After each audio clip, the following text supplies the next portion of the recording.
Hello, my friends, and welcome back to Resetting the Standard, a place where we challenge the modern narratives and where women can learn to love their men again the way they deserve. A space where we can learn that our feminine energy is our strength, not our weakness.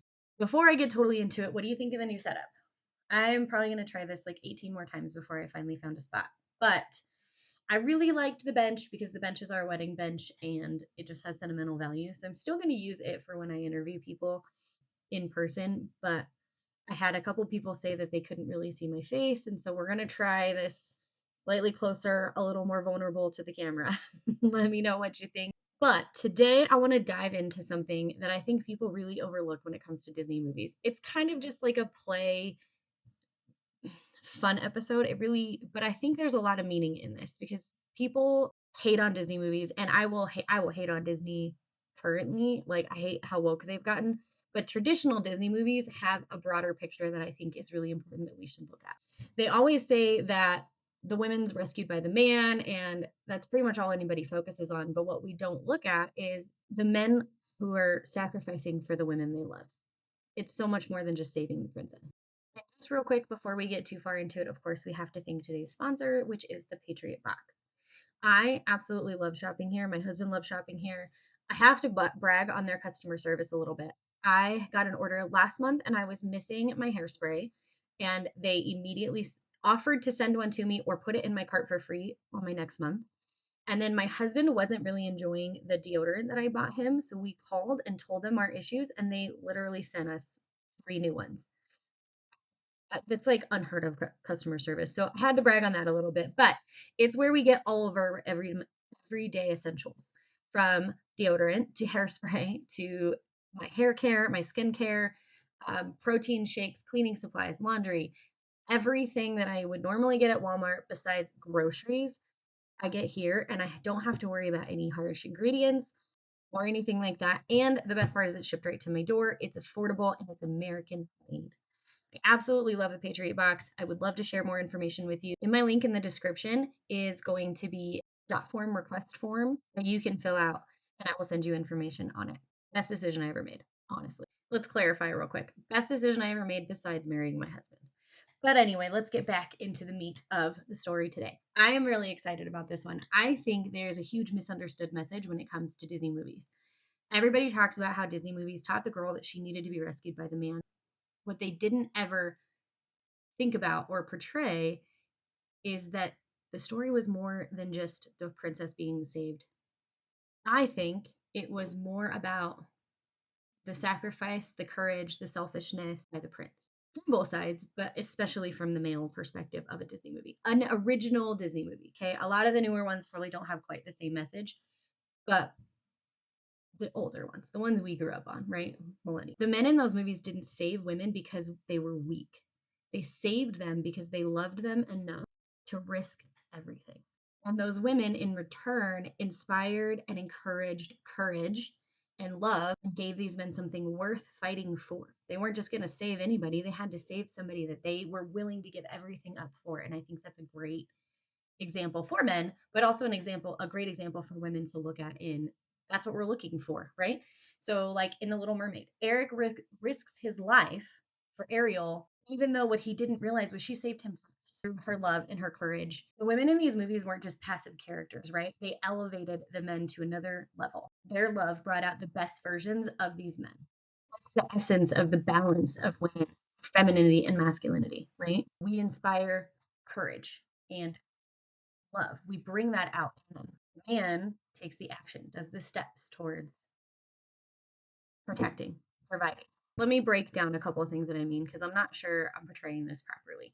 And hopefully it makes sense to you guys because I know it's an odd way to look at Disney movies, but I think it's really important. In Beauty and the Beast, the Beast was willing to let her go because he loved her so much. It was more important that she was happy and she was safe and her dad, of course, was rescued than it was for him to care about the fact that he may have be stuck as a beast forever if he lets her go. And in the end, her love for him, her coming back to him is what transformed him. It wasn't necessarily that he changed, but because he chose to give his life up for her. Let's look at Aladdin. Jasmine encourages Aladdin to just be himself and that she would love him for who he is, not somebody he was pretending to be. One of my favorite movies is The Hunchback of Notre Dame, and I love it because obviously it's a cool story, right? But I also really love it because Quasimodo was willing to give up everything for a woman he that didn't even love him back. He loved her. He was wanted to be with her, but she loved somebody else. But yet he still was willing to sacrifice everything to make sure that she was safe. And I think that's just a staple in like men in our lives and how they will give up everything for us. And I think we forget to be grateful for those things. My husband will do things he doesn't want to do to make sure that I'm happy. He will put up with things that he doesn't love because I'm happy, because I need it or I want it, whatever. But I think that's something that men do not get enough credit for. Men love us with no conditions, right? Obviously, your conditions are like treat him well and don't cheat on him. But the point is that a good man will love you exactly as you are with no conditions. You don't have to change who you are. You don't have to wear pretty eyelashes or eyebrows or be a certain body shape. If he loves you for exactly who you are. I absolutely love that these Disney movies, these men lead with love and bravery 100% of the time. They do the right thing for the right reason. And the women in these movies are leading with grace, faith, belief in these men, right? They give them the courage. They encourage them to be the best man they can be without even knowing it. Like just their love in general gives them that belief in themselves. In all of that, they show how much the dynamic of femininity and masculinity can come together and create a partnership that's strong. If you love somebody, if you're willing to work through all of your problems and be there for each other, the way you can show up for each other. For women, we encourage the men to be better and love themselves, believe in themselves. And yes, men can do that for women too, but the idea that I'm trying to explain here is that when we work together from our strengths, you can get through anything. Sean and I have been through many hard times, from financially to emotionally to in our relationship. And what keeps us strong and together is not anything other than the fact that we love each other and we're willing to work through it. We've never once not believed in each other and our relationship and what our goal is.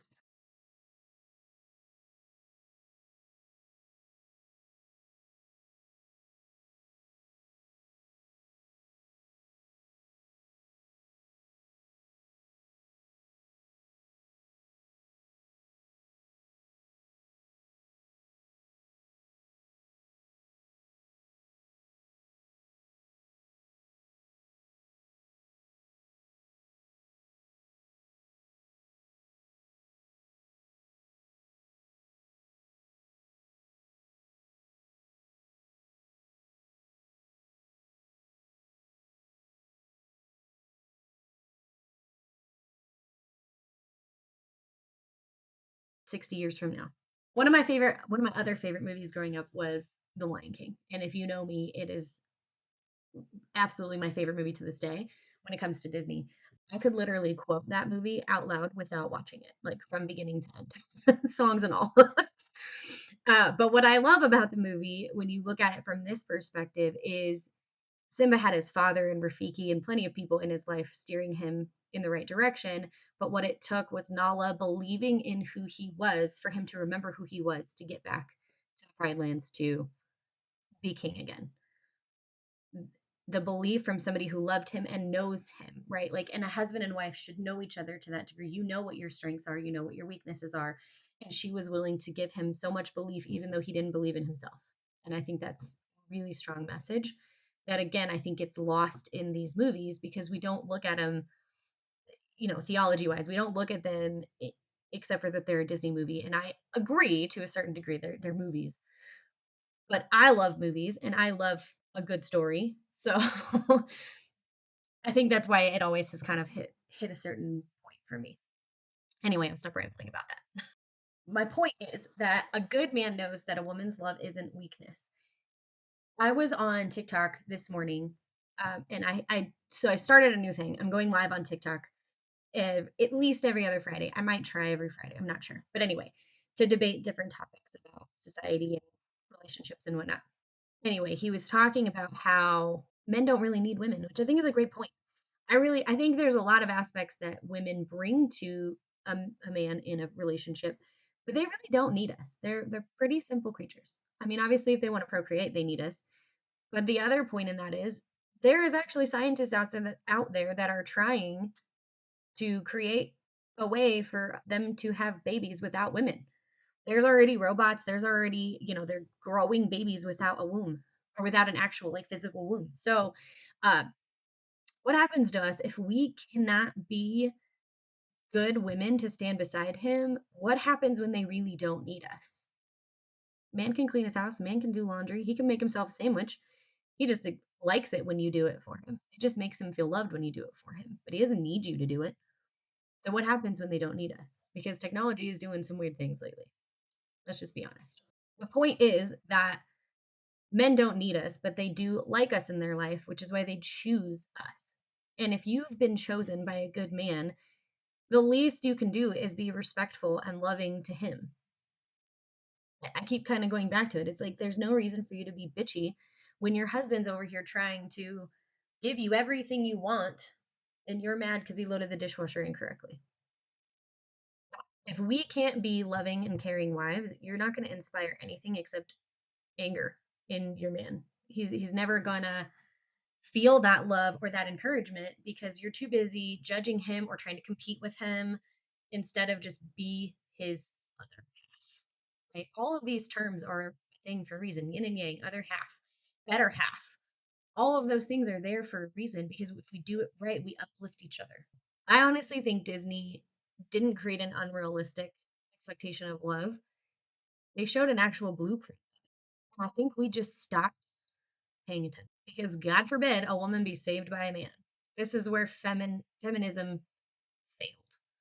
We instead of just trying to get voting rights and be able to buy your own house, we eventually took it so far that now it's well, I can do anything without him. To a certain degree, sure that's true, but you know how much further you could go with him by your side? Think about it that way. So I know this was kind of an oddball topic, but I think it's really powerful when you think about it that way. And I didn't get into any of the newer Disney movies. I haven't seen a lot of them, first of all, because I don't agree with Walt Disney anymore. But also that the message has changed, right? Now it's just become how many different kinds of people can we put in the movie and still make a storyline?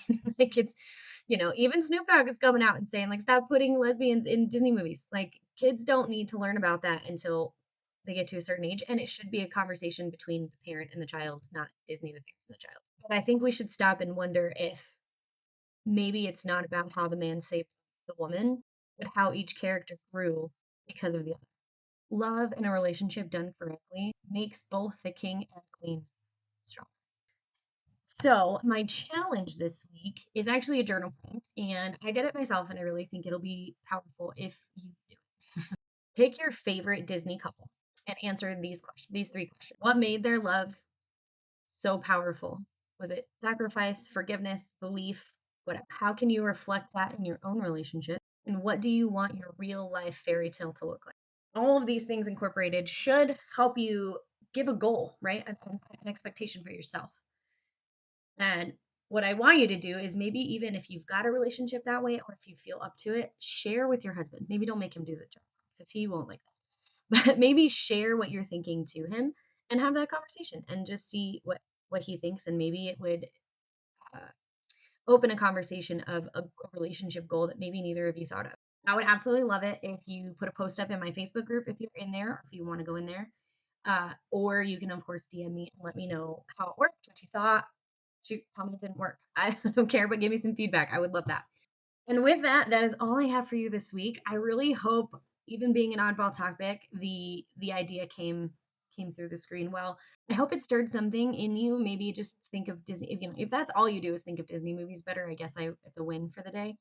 I've always thought of Disney movies this way. I think that's why I've always liked them. I'm very much a romantic. I want the knight to swoon in and come and save me. But I also, if I really think about it, I think I subconsciously found Sean through Disney movies. He's not perfect by any means. Nobody is, but he's definitely that kind of guy. He is sacrifice, burn the world down to come save me kind of person. I appreciate that and love him for it. If you enjoyed this episode, please like this episode. It does help me in the algorithm. Also, subscribe or follow the channel if you're not already. Leave a comment. Let me know your thoughts. I'd love to have any kind of discourse in the comments, whether you agree or disagree, as long as it's respectful. And of course, share this with somebody you think might need to hear it or just might enjoy it. Maybe a Disney freak that hasn't looked at things that way either. I drop new episodes every Tuesday at 7 p.m. Arizona time, 9 p.m. Eastern, usually, unless I'm having technical difficulties. Hopefully, this week I will not.